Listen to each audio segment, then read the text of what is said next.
خوش آمدید دوستو، کیا آپ جانتے ہیں کہ یہودیوں کی ایک نسل ہے جن کی چمڑی کا رنگ مردہ انسانوں کی طرح پیلا ہوتا ہے اور ان کے جسم سے سڑی گلی لاش کی طرح بدبو آتی رہتی ہے، یہاں تک کہ ان کا نیا کپڑا بھی کچھ دیر بعد کسی مردے انسان کے کفن کی طرح میلا ہونے لگتا ہے۔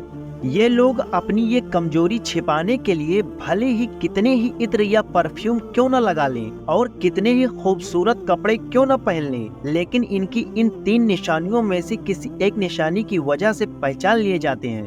پیارے دوستو، یہ واقعہ ہے حضرت حزقیل علیہ السلام کا اور ان کی قوم کا۔ حضرت حزقیل علیہ السلام حضرت موسیٰ علیہ السلام کے تیسرے خلیفہ تھے جو منصب نبوت پر سرفراز کیے گئے۔ حضرت موسیٰ علیہ السلام کی وفات کے بعد آپ کے خلیفہ اول حضرت یوشع بن نون ہوئے جن کو اللہ نے نبوت عطا فرمائی۔ اس کے بعد حضرت کالب بن یوحنا علیہ السلام نبی بنے۔ پھر ان کے بعد حضرت حزقیل علیہ السلام کو اللہ نے نبوت دی۔ آپ کا لقب ابن الایوز بھی تھا، اس کا مطلب ہوتا ہے بڑھیا کے بیٹے، اور آپ ذوالکفل بھی کہلاتے ہیں۔ ابن الایوز کہنے کے پیچھے کی کہانی یہ ہے کہ آپ اس وقت پیدا ہوئے تھے جب آپ کی ماں بہت بوڑھی ہو چکی تھی اور آپ کے والد کا وفات ہو چکا تھا، اور آپ کا لقب ذوالکفل اس لیے ہوا کیونکہ آپ نے اپنی کفالت میں لے کر 70 نبیوں کو قتل ہونے سے بچا لیا تھا جن کے قتل کے لیے یہودی قوم آمادہ ہو گئی تھی۔ حضرت حزقیل علیہ السلام کو یہودیوں کے ایک بڑے شہر کی طرف بھیجا گیا، جیسا کہ تاریخ میں یہودیوں کا شروع سے ہی یہی چال ڈھال رہا ہے کہ یہ اللہ تعالیٰ کے سخت نافرمان رہے ہیں، اس لیے صرف یہودیوں کی اصلاح اور صحیح راستہ دکھانے کے لیے ایک ہی ٹائم پر کئی نبی و رسول آتے تھے۔ اسی طرح یہودیوں کے ایک شہر کی طرف حضرت حزقیل علیہ السلام کو بھیجا گیا۔ وہ ایک بڑا شہر تھا جہاں لاکھوں کی تعداد میں انسان رہتے تھے۔ ایک بار ایسا ہوا کہ حضرت حزقیل علیہ السلام نے اللہ کے حکم سے لوگوں کو جمع کیا اور نافرمان لوگوں کے ایک لشکر سے جہاد کرنے کو کہا، لیکن جیسا کہ ہم جانتے ہیں کہ یہودی روپے پیسوں کے لالچی دنیا داری والے لوگ ہیں اور جنگ کے نام سے ڈرنے والی قوم ہے، لہٰذا انہوں نے پیغمبر کو صاف طور سے نہ انکار کیا اور نہ ہی ہاں کہا، لیکن بہانہ بناتے ہوئے ٹال مٹول کرتے رہے۔ اس وقت حضرت حزقیل علیہ السلام روزانہ سب کے گھر جا کر جہاد کے لیے تیار رہنے کا حکم دیتے، لیکن وہ اس دنیا کی زندگی میں اتنا کھو چکے تھے کہ انہیں موت کے نام سے ہی موت آنے لگتی۔ اس طرح وقت گزرتا رہا اور وہ اللہ کی طرف سے آنے والے اس حکم سے بالکل بے نیاز ہو گئے، یعنی لاپرواہ ہو گئے، لہٰذا ان لوگوں کو اللہ کے عذاب سے بہت ڈرایا گیا، لیکن ان کی نافرمانیاں بڑھتی جا رہی تھی۔ اس کی وجہ سے اللہ تعالیٰ نے ان پر عذاب نازل کر دیا۔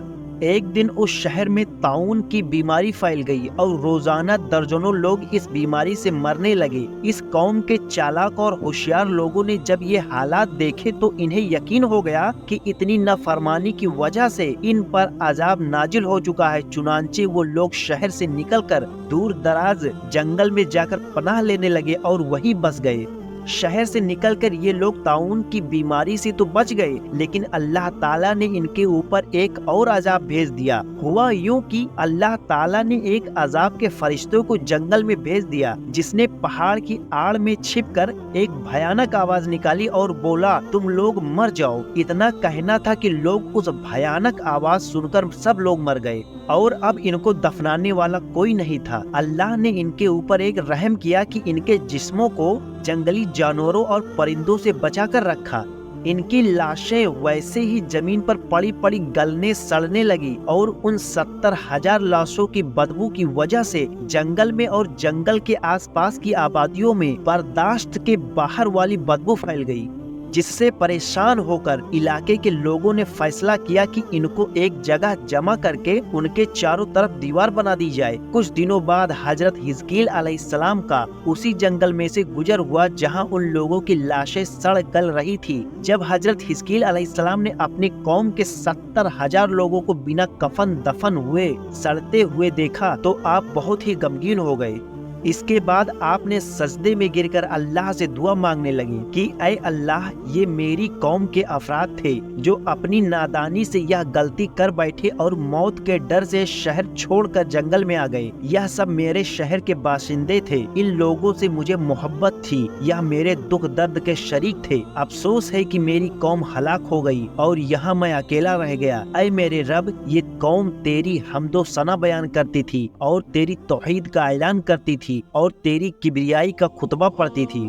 ابھی بڑے غم کے ساتھ آپ دعا مانگ ہی رہے تھے، تبھی آپ پر وحی اتر پڑی کہ ہے حزقیل، تم ان ہڈیوں سے کہہ دو کہ اے ہڈیوں، اللہ تم کو حکم دیتا ہے کہ تم اکٹھا ہو جاؤ۔ اور اس کے بعد ہڈیوں میں حرکت پیدا ہونا شروع ہو گئی اور پھر ہر آدمی عورت کی ہڈیوں سے اپنے اپنے ڈھانچے بن گئے۔ پھر حضرت حزقیل علیہ السلام پر دوبارہ وحی آئی کہ ان ہڈیوں سے کہہ دو کہ تمہیں اللہ کا حکم ہے کہ تم گوشت پہن لو۔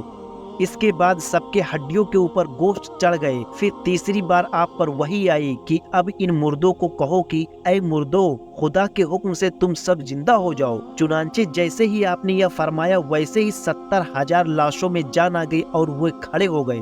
پھر یہ سب لوگ جنگل سے روانہ ہو کر اپنے شہر جا کر دوبارہ آباد ہو گئے، اور سب لوگ اپنی عمر جتنا اللہ نے لکھا تھا اتنا جیے، لیکن اللہ نے سزا کے طور پر ان میں ایک بدلاؤ کر دیا تھا جن کے آثار آج بھی موجود ہے، اور وہ بدلاؤ یہ تھا کہ ان کی چمڑی کا رنگ کسی لاش کی طرح پیلا اور زرد ہو چکا تھا، جس طرح ہفتے 10 دن بعد کسی لاش کا رنگ ہو جاتا ہے، لیکن اس کے باوجود بھی وہ صحت مند اور زندہ تھے۔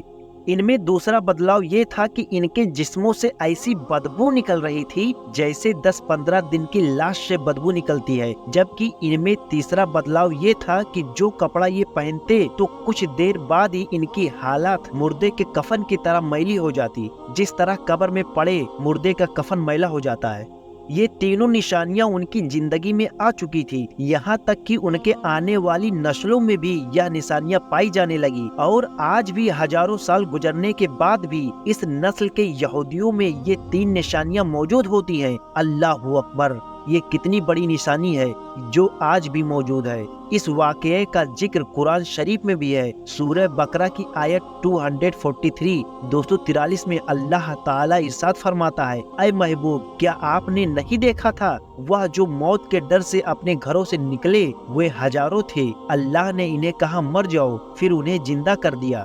بے شک اللہ لوگوں پر فضل کرنے والا ہے، مگر اکثر ناشکرے ہوتے ہیں۔ اللہ ہمیں ہر حالت میں شکر کرنے والا بنائے۔ امید کرتا ہوں کہ آپ لوگوں کو یہ کہانی پسند آئی ہوگی، تو ویڈیو کو لائک، شیئر اور چینل کو سبسکرائب کر لیں۔ شکریہ۔